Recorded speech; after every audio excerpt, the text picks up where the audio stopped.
অবশেষে সম্পন্ন হলো 2024 সালের লোকসভা নির্বাচন।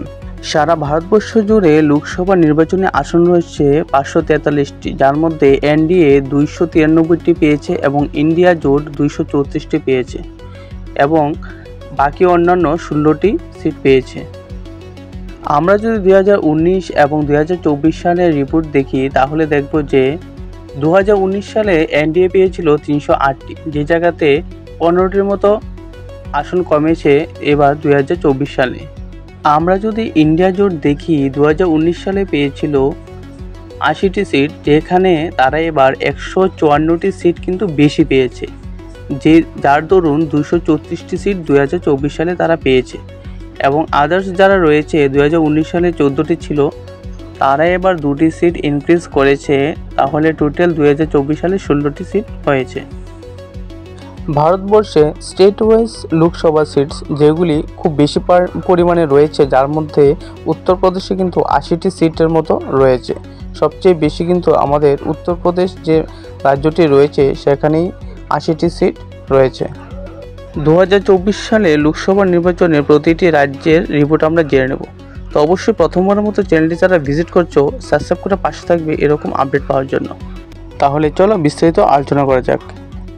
উত্তরপ্রদেশে 80টি সিটের মধ্যে এসপি সর্বোচ্চ পেয়েছে 37টি, ওয়েস্ট বেঙ্গলে 42টি সিটের মধ্যে টিএমসি পেয়েছে 29টি, মহারাষ্ট্র 48টি সিটের মধ্যে সর্বোচ্চ পেয়েছে কংগ্রেস 13টি, বিহার 40টি সিটের মধ্যে সর্বোচ্চ পেয়েছে বিজেপি 12টি, তামিলনাড়ুর 39টি সিটের মধ্যে সর্বোচ্চ পেয়েছে ডিএমকে 22টি সিট পেয়েছে, আন্দামান এবং নিকোবর আইল্যান্ড 1টি সিটের মধ্যে বিজেপি সর্বোচ্চ 1টি পেয়েছে, অন্ধ্রপ্রদেশ 25টি সিটের মধ্যে টিডিপি সর্বোচ্চ পেয়েছে 16টি, অরুণাচল প্রদেশ 2টি সিটের মধ্যে বিজেপি পেয়েছে 2টি সিট, আসামের 14টি সিটের মধ্যে বিজেপি সর্বোচ্চ পেয়েছে 9টি, চণ্ডীগড় 1টি সিটের মধ্যে কংগ্রেস পেয়েছে 1টি, ছত্তিশগড় 11টি সিটের মধ্যে বিজেপি সর্বোচ্চ পেয়েছে 10টি, দাদরা এবং নগর হাভেলি 1টি সিটের মধ্যে বিজেপি পেয়েছে 1টি, দমন এবং দিউ 1টি সিটের মধ্যে আদার্স পেয়েছে 1টি, গোয়ার 2টি সিটের মধ্যে বিজেপি পেয়েছে 1টি, কংগ্রেস পেয়েছে 1টি, গুজরাটের 26টি সিটের মধ্যে বিজেপি সর্বোচ্চ পেয়েছে 25টি, হরিয়ানা 10টি সিটের মধ্যে সর্বোচ্চ পেয়েছে বিজেপি 5টি এবং কংগ্রেস 5টি, হিমাচল প্রদেশ 4টি সিটের মধ্যে বিজেপি সর্বোচ্চ পেয়েছে 4টি,